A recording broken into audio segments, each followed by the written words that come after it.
네, 반갑습니다. 백서영 강사입니다. 이번 시간은 CS 리더스 관리사 자격증 과정의 첫 번째 시간이죠. 바로 제1과목 CS 개론에 대해서 우리가 살펴보도록 할 텐데요. 그 전에 우리 오리엔테이션을 먼저 진행을 해 보도록 하겠습니다. 자, CS 개론 같은 경우에는 30문항으로 이루어져 있습니다. CS 리더스 관리사 자격증은 총 3가지 과목으로 시험 문제가 출제가 되는데요. 여기서 여러분들께서 자격증을 취득을 하시려면 평균 점수가 60점 이상이 됩니다. 하지만 그 각 과목마다의 과락 기준이라는 게 있습니다. 그래서 한 과목에 40점 이상을 받으셔야지 여러분들은 합격을 하실 수 있다는 거 꼭 기억을 해주셔야 될 것 같습니다. 그래서 CS 개론의 출제 기준을 한번 살펴보면 총 30문항 중에서 크게 2가지 내용으로 나뉩니다. 첫 번째로는 고객 만족과 관련된 게 60%를 차지하고 그 다음에 서비스 이론과 관련된 게 40%를 차지합니다. 고객 만족 같은 경우에는 CS 관리 개론, CS 경영, CS 의식, 고객 관계 관리에 대한 내용으로 구성되어 있다라고 이해를 해주시면 되시고, 서비스 이론은 서비스 정의와 서비스 리더십으로 세부 내용이 구성되어 있습니다. 그러면 첫 번째 내용부터 우리가 한번 보도록 하겠습니다. CS 관리 개론의 첫 번째 오늘 배울 내용은 CS 관리, 서비스 프로세스, 불만 고객 관리에 대해서 우리가 핵심 포인트만 살펴보도록 하겠습니다. 자, CS 관리는 지금 현재 상당히 중요해졌습니다. 무한 경쟁의 시대에서 이제는 고객 서비스에 대한 차별화 없이는 살아남을 수 없는 시대가 되었죠. 자, CS 관리란 어떤 뜻이냐? 바로 공급자가 고객에게 제품이나 서비스를 제공하고 그리고 고객의 기대를 충족시켜서 결국은 그 제품에 대해서 선호도가 지속되도록 하는 그런 관리를 CS 관리라고 얘기를 하는 거죠. 한마디로 이겁니다. 고객 만족을 시키기 위해서 어떤 것들을 좀 관리해야 될 것인가. 그래서 지속적으로 고객들이 우리 기업을 이용할 수 있게끔 만들어주는 게 바로 뭐다? CS 관리라고 이해를 해주시면 되시죠. CS 관리와 관련해서 역사를 한번 간략하게 살펴보면 1990년대 이전에는 CS에 대한 중요성을 그렇게 크게 못 느끼는 무관심 단계였습니다. 하지만 1981년에 우리 스칸디나비아 항공이라고 여러분들 들어보셨죠?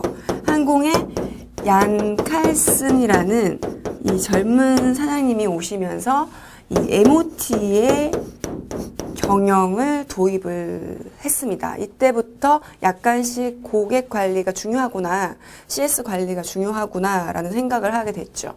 그리고 80년대 후반에 일본에서 도요토라는 회사 이름 여러분들 다들 들어보셨을 겁니다. 이 기업에서 고객 만족 경영 되게 중요해 라고 해서 고객 만족 경영을 실천을 하게 됐습니다. 그런데 이를 제외한 다른 기업들은 CS 그렇게 중요한지 모르겠어. 무관심한 단계였죠. 그리고 나서 1990년대에서부터 2000년대 이전까지 이제 본격적으로 CS라는 게 도입이 되기 시작합니다. 우리나라의 경우에는 1992년에 LG에서 처음으로 CS 경영을 도입을 했죠. 그리고 그 이후에 93년도에 삼성에서 CS 경영을 도입을 했습니다. 그리고 1990년대 중반에 KT와 공공기관에서 CS를 도입을 하기 시작했죠. 본격적으로 CS를 도입을 하게 된 계기는 우리나라에서는 LG로부터 시작이 됐다라고 여러분들께서 이해를 해주시면 되시죠. 그런데 97년도에 뭐가 터졌죠? IMF라는 게 터지면서 CS와 관련해서 침체기가 오게 됩니다. 그리고 나서 2000년대 들어서면서 CS라는 게 전면적으로 누구나 다 도입을 하는 그런 시기가 도래했다라는 거죠. 그리고 지금 현재는 CS 경영 없이는 살아남을 수가 없는 시대가 되었다라고 이해를 해주시면 됩니다. 그래서 여러분들께서 CS 관리가 무엇인지 그리고 역사가 무엇인지 정확하게 이해를 하고 넘어가셔야 되는 거죠. 그러면 서비스 프로세스란 도대체 무엇인지에 대해서 우리가 의의를 한번 살펴보도록 하겠습니다. 자, 아웃풋이 나오려면 뭐가 반드시 있어야 되죠? 인풋이 있어야 됩니다. 그리고 인풋이 있으면 아웃풋을 내기 위해서 여러 가지 활동들이 있어야 되는 거죠. 이 인풋이라는 개념은 어떤 지식이 또 될 수가 있고 원자재가 될 수가 있고 뭐 기술 등이 될 수가 있겠죠. 그러면 여러 가지 활동들을 통해서 아웃풋이 도출이 되죠. 아웃풋은 즉 우리가 얘기하는 최종 제품이라든지 아니면 서비스가 될 수가 있습니다. 이게 하나의 바로 프로세스다라고 이해를 해주시면 되겠죠. 그러면 비즈니스 프로세스는 도대체 뭐냐? 마이클 해머 교수는 이런 얘기를 했습니다. 바로 고객을 위한 결과물, 그리고 고객을 위해서 가치를 창출하는 모든 활동들의 집합이다. 결국은 누굴 위한 건가요? CS라는 것은, 비즈니스라는 것은 고객 없이는 살아남을 수가 없다. 그래서 고객을 위한 결과물이어야 된다. 그리고 이런 것들을 가치를 창출을 해줘야 된다라고 이야기를 했습니다. 자, 비즈니스 프로세스는 크게 두 가지로 나뉠 수가 있습니다. 첫 번째로는 핵심 프로세스가 있고요. 두 번째로는 지원 프로세스가 있습니다. 핵심 프로세스는 한마디로 고객이 보는 최종 상품 또는 서비스, 즉 완제품이 될 수가 있겠죠. 그러면 지원 프로세스는 뭐냐? 이런 것들이 잘 나올 수 있도록 지원을 해주는, 서포트를 해주는 프로세스다라고 쉽게 이해를 해주시면 될 것 같습니다. 자, 그래서 여러분들께서 기억하셔야 될 것은 뭐다? 이 프로세스라는 게 인풋이 있으면 아웃풋이 있다. 그리고 비즈니스 프로세스는 크게 두 가지로 나뉜다. 핵심과 지원으로 나뉜다. 그리고 궁극적으로는 고객을 위한 결과물이다라는 것을 기억을 해주시면 되겠죠. 그러면 다음 내용 한번 보도록 하겠습니다. 비즈니스 프로세스는 하나만 있는 게 아니다. 여러 개의 분류가 있습니다. 자, 에드워드 앤 페퍼드가 비즈니스 프로세스를 이렇게 분류를 했습니다. 자, 이 부분 같은 경우에는 시험 문제에도 아주 자주 출제가 되는 부분이기 때문에 여러분들께서는 이 프로세스의 이름 그리고 각각의 이름에 대한 개념을 이해를 정확하게 하고 넘어가셔야지 나중에 시험 보실 때 헷갈리지 않는 거죠. 그러면 첫 번째, 경쟁 프로세스는 뭐냐? 한번 정의를 살펴볼까요? 경쟁자보다 우수한 고객 가치를 제공을 해야 된다. 예를 들면 이런 것들이 있겠죠. 만약에 고객이 가격이 저렴한 걸 원해. 그러면 경쟁 요소를 가격 차별화로 가지고 갈 수가 있는 거죠. 그리고 고객은 이제 맞춤 서비스를 원해. 그러면 개별화하는 상품이 바로 경쟁 프로세스가 될 수가 있다라는 거죠. 한마디로 경쟁자보다 좀 더 우수한 가치를 가지고 있는 게 뭐다? 경쟁 프로세스다라고 이해를 해주시면 되겠죠. 그러면 변혁 프로세스는 무엇인가? 자, 이름에서도 느껴지시죠? 뭔가 변화해야 된다. 이런 느낌이 들죠. 즉, 급속히 변화하는 환경 속에서 조직의 경쟁 우위 확보를 위한 하나의 프로세스를 의미한다라고 이해를 해주시면 됩니다. 즉, 변화하는 세상에서 기업은 멈춰 있으면 안 된다. 변화해야 된다. 예를 들면 학습 조직을 구축을 함으로써 변화할 수도 있겠죠. 또 뭐가 있을까요? 신제품 개발을 하면서 변화할 수도 있다라는 거죠. 이런 것들이 하나의 변역 프로세스가 된다라고 이해를 해주시면 됩니다.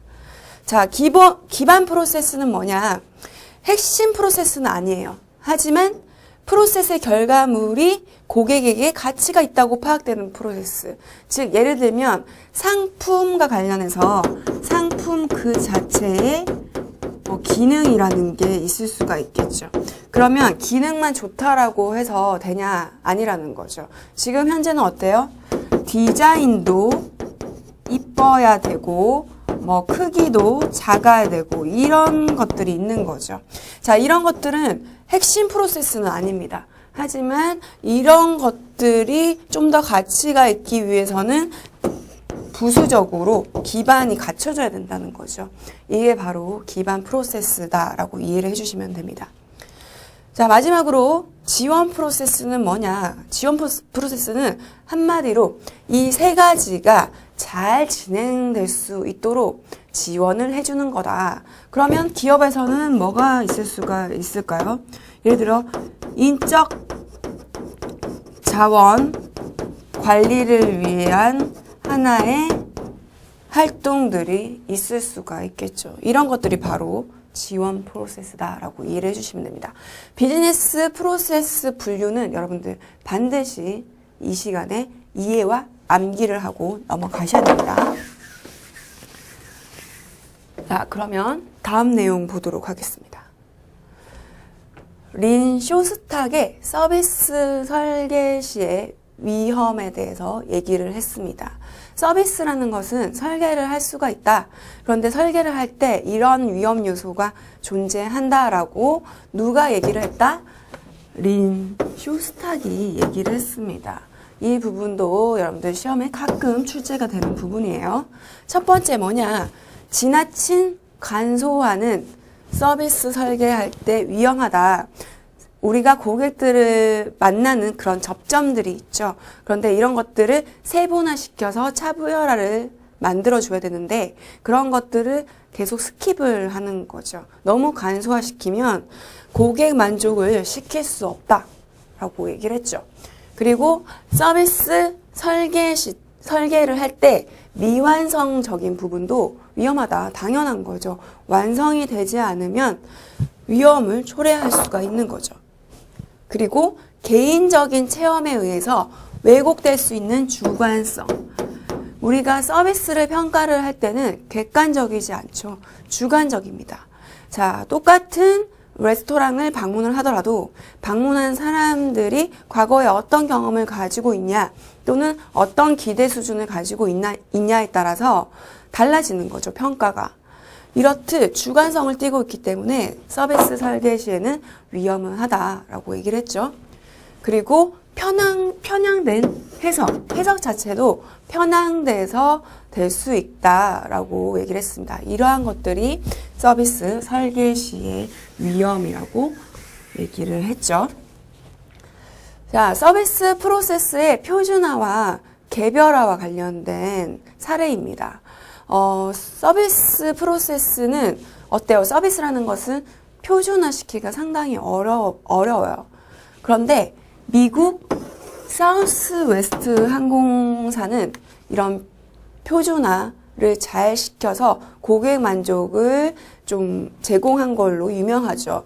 사우스 웨스트 항공사는 어떤 표준화를 시켰냐라고 한다면 타 항공사와 연계 운영을 한 거예요. 기존의 항공사들은 이렇게 연계를 하지 않았죠. 자, 그리고 또 뭐가 있냐. 이게 첫 번째고, 중심 기지 시스템보다는 어때요? 기점 가는 시스템. 중앙 컨트롤을 하기보다는 이런 기점 간의 시스템을 잘 구축을 했다라는 거. 그리고 소규모 공항, 그리고 저렴한 요금으로 단거리 운행을 했다. 그리고 뭐예요? 이런 프로세스를 생략을 했다. 복잡한 프로세스는 우리는 필요 없어. 프로세스는 간소화 시킬 거야. 그리고 고객들이 항공사는 그 티켓 비용이 상당히 비싸다고 생각을 하지만 사우스 웨스트 항공사는 우리는 저렴한 요금으로 이용을 하게끔 만들어 줄 거야 라고 한 거죠. 그리고 지정 좌석제도 폐지를 하는 등의 표준화를 시켰다라는 사례만 여러분들 알고 계시면 될 것 같습니다. 자, 그렇다면 개별화로 우수한 사례는 어떤 기업이 있냐? 싱가포르 항공사가 개별화의 대표적인 사례로 불립니다. 자, 싱가포르 항공사는 항공사 중에서도 고객 만족을 상당히 잘 시키는 항공사로 유명하죠. 그래서 고객의 취향에 맞는 서비스를 제공을 한다. 그리고 직원에게 그런 권한을 자율적으로 부여를 한다. 그리고 높은 가격으로 어때요? 높은 가격이기 때문에 고품위 서비스를 제공을 한다라는 거죠. 이런 것들이 바로 개별화의 하나의 사례가 될 수 있다라고 이해를 하고 그냥 넘어가시면 되는 부분입니다. 서비스 프로세스의 분류를 보면 이게 아주 중요한 부분이에요. 이 부분은 매년 시험 문제에 빠지지 않고 나온다 라고 이해를 해주시면 됩니다. 이건 뭐냐? 하나의 서비스 프로세스 매트릭스라는 겁니다. 자, 가로축은 고객과의 상호작용과 개별화가 높으냐 낮으냐로 되고요. 세로축은 노동 집약도가 높으냐 낮냐로 나뉩니다. 그러면 한번 보도록 할게요. 고객과의 상호작용, 즉 고객과 1대1 커뮤니케이션을 한다라든지 그렇게 맞춤 서비스를 한다라든지 이러한 것과 투입되는데 사람의 인력이 많이 투입된다. 그러면 뭐가 될 수 있을까라는 거죠. 그건 바로 전문 서비스가 될 수가 있다. 예를 들면 전문 서비스 사례는 바로 변호사 같은 경우에도 어떤 소송을 제기하기 위해서 변호사와 1대1로 커뮤니케이션 하죠. 그리고 또 뭐가 있죠? 의사, 우리가 아파요. 그러면 여러 명의 의사가 한꺼번에 치료를 하나요? 아니죠. 나한테 맞춰서 또 의사가 진료를 합니다. 그리고 어떤 기업에 문제가 있어. 그러면 컨설턴트가 방문을 해서 그 기업과 관련해서 여러 가지 커뮤니케이션 활동을 하죠. 그리고 건축가 등이 있죠. 어떤 고객의 니즈에 따라서 건축물을 짓는 걸 하는 거죠. 이렇듯 전문 서비스는 상호작용과 노동 집약도가 상당히 높다라고 이해를 해주시면 되겠죠. 그러면 고객과의 상호작용과 개별화는 다소 낮지만 노동 집약도는 높은 건 무엇이냐? 그거는 바로 대중 서비스다라고 이해를 해주시면 되겠죠. 대중 서비스는 뭐냐? 어떤 금융업이 될 수가 있겠죠. 우리가 은행을 방문을 한다라고 가정을 해봅시다. 그러면 은행이 우리가 필요한 업무를 처리를 해주죠. 그런데 상호작용이라든지 개별화, 나한테 맞는 뭐 예금을 오픈을 해주나요? 그건 아니죠. 그리고 학교도 어때요? 다수의 사람들을 대상으로 해서 선생님이 교육을 하죠. 이것도 하나의 대중 서비스라고 볼 수가 있습니다. 그리고 도매업도 대중 서비스라고 이해를 하시면 되겠죠. 자, 그렇다고 한다면 고객과의 상호작용과 개별화는 높은데 노동 집약도는 낮은 것은 무엇이냐? 이것을 우리는 서비스 샵이라고 부릅니다. 자, 병원이 될 수가 있고 그리고 수리센터, 어떤 자동차가 고장이 났을 때 수리센터에 방문을 하면 고객과의 상호작용과 개별화는 높은 편이지만 노동 집약도는 다소 낮다. 왜? 수리 같은 경우는 사람이 해주지만 기계도 할 수가 있기 때문이죠. 이런 정비회사도 마찬가지. 병원, 그죠? 여기서 차이는 뭐다? 전문 서비스는 의사이지만 서비스 샵은 정말 샵이기 때문에 병원이 들어간다. 이런 것들은 하나의 사람, 개인이라고 이해를 해주시면 되시고 서비스 샵은 단체, 무슨 하나의 시설, 공간이라고 생각을 해주시면 되겠죠. 자, 그러면 고객과의 상호작용 개별화가 낮고 노동 집약도가 낮은 건 무엇이냐? 그것은 서비스 팩토리라고 한다. 팩토리가 무슨 뜻이에요? 공장, 찍어내는 거라고 이해를 해주시면 되겠죠. 항공사가 될 수가 있죠. 그리고 운송업이 될 수가 있죠. 그리고 호텔이라든지 리조트 같은 경우에는 상호작용도 낮고 노동 집약도도 낮다라고 이해를 해주시면 됩니다. 이거는 뭐냐? 우리가 어떤 룸을 예약을 할 때, 그죠? 이런 것들 낮잖아요. 노동 집약도, 룸에 이 직원이 상주에 있나요? 그렇지는 않잖아요.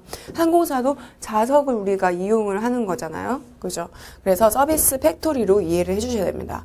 그래서 시험 문제에는 각각을 나열하고 이런 사례들이 제대로 연결된 것을 찾는 것도 나오고, 고객과의 상호작용이 낮고 노동 집약도가 높은 것은 무엇이라고 하는가? 보기로 대중 서비스, 전문 서비스, 서비스샵, 서비스 팩토리가 나오면 우리 답은 대중 서비스가 되는 거죠. 이런 유형의 문제들이 많이 출제가 된다라고 생각을 하시면 됩니다. 그래서 서비스 프로세스 매트리스는 여러분들께서 반드시 암기하셔야 되는 부분이라는 거 꼭 기억을 해주세요.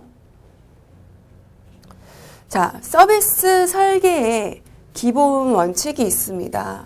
서비스 설계를 할 때 어떤 원칙을 가져야 되냐? 첫 번째로는 평가의 주체입니다.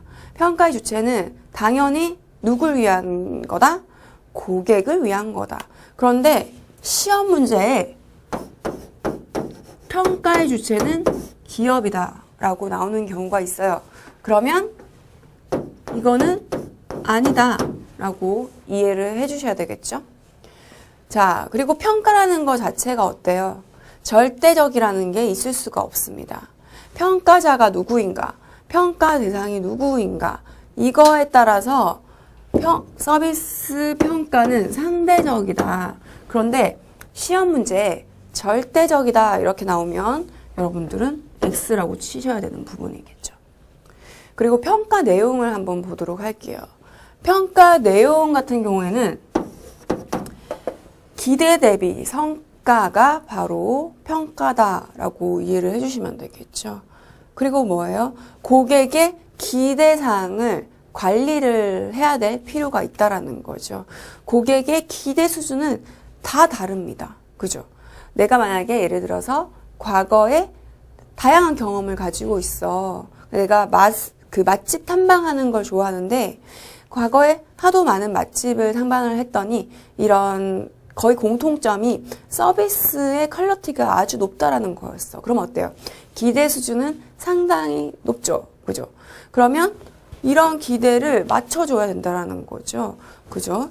그래서 항상 고객의 기대 수준이 어떠한지, 니즈가 어떠한지 이런 것들을 파악을 해줘야 된다는 겁니다. 그리고 지금은 어때요? 고객의 개별화 시대입니다. 그래서 개개인의 이렇게 니즈에 맞춤으로 서비스를 제공을 해주는 게 지금은 중요한 시대가 되었다라는 거죠. 옷 같은 경우도 마찬가지죠. 예전에는 기성복을 즐겨 입었다면 지금 어때요? 나한테 맞는 맞춤 옷을 제작하기를 원하는 경우도 많죠. 신발도 마찬가지.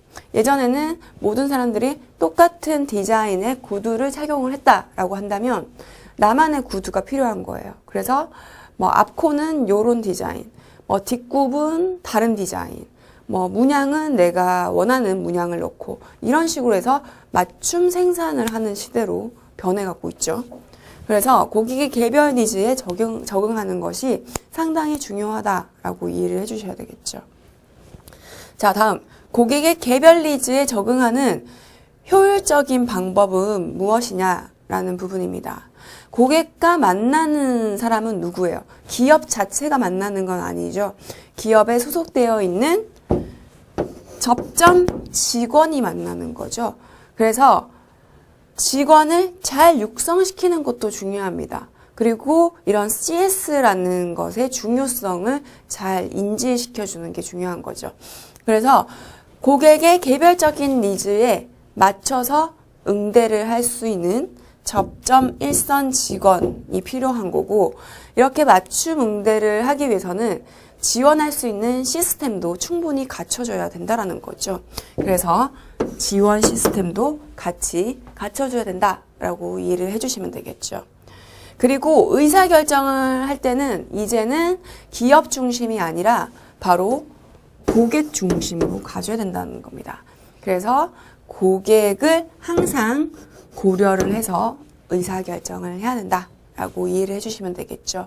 그래서 프로세스 설계의 기본 원칙 같은 경우에는 여러분들의 경험에 빗대어서 이해를 해주시면 좀 더 쉽게 이해하실 수가 있습니다. 이 내용 자체는 어려운 부분이 하나도 없죠. 그래서 이것은 여러분들 이해만 하고 넘어가도록 합시다.